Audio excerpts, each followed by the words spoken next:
Inkuru nziza ku ba pioneers cyangwa se ku bantu bose bamenye uyu mushinga wa Pi Network.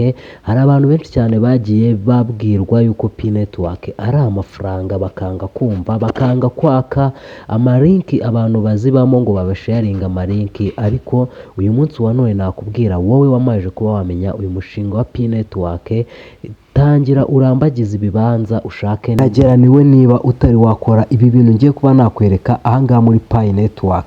Pi Network yaje kuba itanga itangazo ivuga yuko igiye kuba yahagarika ibintu byo kumayininga, igahagarika ibintu byo kubona amabonus kuri Pi mwari mufite, kandi yuko igiye kuba yahagarika gutanga migration. Abantu batabonye migration hari icyo mugomba kwitwararika, hari uburyo mugomba kuba mumeze kugira ngo iyi Pi Network itaza kuba ifunga cyangwa se itaza kuba ihagarara gutanga migration cyangwa se igahagarara gutanga ama KYC wowe utari wakora KYC. Muri iyi video rero ngiye kuba nakwereka uburyo ugomba kwitwararika cyangwa se uburyo ugomba kuzajya umenya ibyatangajwe. Turi buze dufungure ahangaha mbere na mbere kugira ngo tubanze tumenye uko amakuru yose ahagaze. Ahangaha barimo batubwira yuko migration na referral n'amabonus bigiye kuba byahagarara rwose. Murimo murabibona ko ahangaha barimo kutubwira ko bigiye kuba byahagarara, ariko ibyo ngibyo ntabwo ari byo ngiye kuba nakwerekamo cyane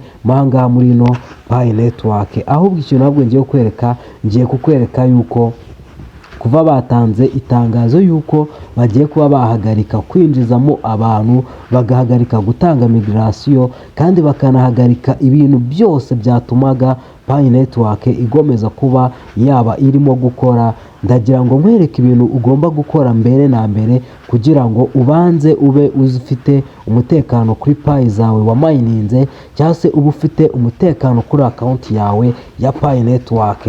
Uri buze ahangaha hejuru ahangaha kuri tuno dukoni dutatu, numara kuba wageraho iki urahafungura. Numara kuhafungura rero ikintu uri bukore, uri bumanuke uze hano ahanyuma handitse profile. Numara kugera ahanyuma handitse profile, na ahangaha uri buze kuba wafungura iyi profile yawe. Numara gufungura iyi profile yawe, ukimara kuyifungura ahangaha hari ibintu ukeneye kuba wakora. Ahangaha nibyo bintu ngiye kukwereka wowe kugira ngo Pi Network yawe igumane umutekano wuzuye, niba udashaka kuzahomba Pi Network zawe.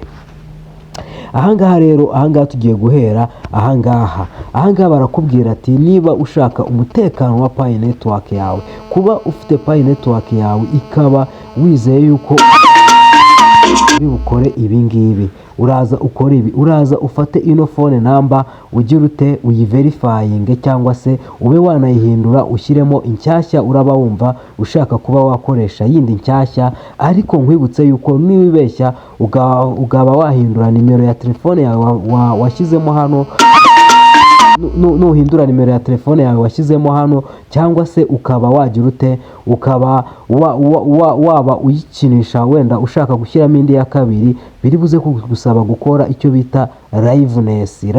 Rero nuza kuba wayikora ahangaha nuhindura nimero urakora liveness kugira ngo ubone aka kavi kari hano gatukura, bivuze ngo k'ubururu, aka kavi k'icyatsi bivuze ngo ukabona kuko wakoze update ya nimero ya telefone yawe. Ibyo ngibyo ugomba kubikora, kuko niba utarakoze update ya nimero ya telefone yawe menya ko nta Pi ufite. Ahangaha hari video nakoze, murebe mu mavideo yose nakoze ya Pi Network ari ahangaha kuri ino channel, muraza gusangamo video ivuga uburyo ukora update ya nimero ya telefone, uraza kuza kubibona urebe muri video. Ahangaha rero barakubwira ati urakora icyo bita kuverifia Facebook. Ahangaha impamvu Pi Network bayihuza na Facebook nuko uramutse ubuze Pi Network yawe account ukayibura, kuyigarura warayihuje na Facebook byakorohera. Aha naho muri buze kuba mwabona video yose y'uburyo ibi ngibi bikorwa. Noneho ahangaha barakubwira ati verifying email cyangwa se updating Gmail yawe. Niba Pi Network yawe nta email wigeze updatingaho ngo nawe ubona aka kavi k'icyatsi, ugomba kubikora mu maguru mashya. Ibi byose hari video nabikozemo, murebe muri ahangaha muri video zose zirano kuri no YouTube. Numva ari nka video ya 50 na kangahe, muze kuza kuba mwareba, muri buze kuba mwabona uburyo ukora update ya email yawe kuri Pi Network. Ibi byose ndimo kwereka ni ibintu birimo birakwereka yuko nutabikora ya Pi Network yawe izagucika, account yawe uzayibura. Ahangaha rero ku bantu bakoze identity verification, abantu mwakoze KYC, namwe muri burene, namwe mu biganiro nakoze muri busangemo uburyo bakora KYC ya Pi Network, ibyo uri buze kuba wabibona neza. Aha naho ugomba kuverifyinga iyi KYC. Niba utarayikora ugomba kumayininga iminsi 30 udasiba n'umunsi n'umwe, kandi ukorera kuri ya saha imwe ku buryo nta minota igucika. Aha iyo umayininze iminsi 30 ku gihe kimwe bahita baguha iki? Bahita baguha KYC ukahita uyikora. KYC ni ibintu byoroshye cyane, ubu nawe wagenda ukabikora, ukibuka ko ahangaha ugomba kuverifyinga aka kantu. Noneho rero sasa dore ahantu ibintu byose biza gukomerera. Ubundi niba ufite nimero yawe ya telefone warayiverifyinze, ukaba uzi password ya Pi Network yawe yo kwinjiramo, ahangaha igitego uraba wagitsinze. Ntago uri muri babandi bagiye kuba babura iyi Pi Network mu gihe baba bamajije kuba bahagarika byose. Ahangaha ugomba hano kuba password yawe uyizi mu mutwe wawe, nta wundi muntu n'uyu n'umwe uyizi. Ibi ni ibintu ugomba kumenya. Ahangaha rero, ahangaha nge hari ikintu kimwe kiburaho. Ahangaha haraburaho icyo bita gufungura passkey, cyangwa se gufungura iriya mibare ishobora gutuma application yawe igira umutekano. Ariko impamvu ntari nayigira nuko ngewe nuko ntago nari nabona migration. Abantu batarabona migration ntago bari babona ka kantu kari hano kandi kanyuma kavuga ati shyiramo passkey, cyangwa se shyiramo imfunguzo zikomeye ku buryo nta wundi muntu wakwinjirira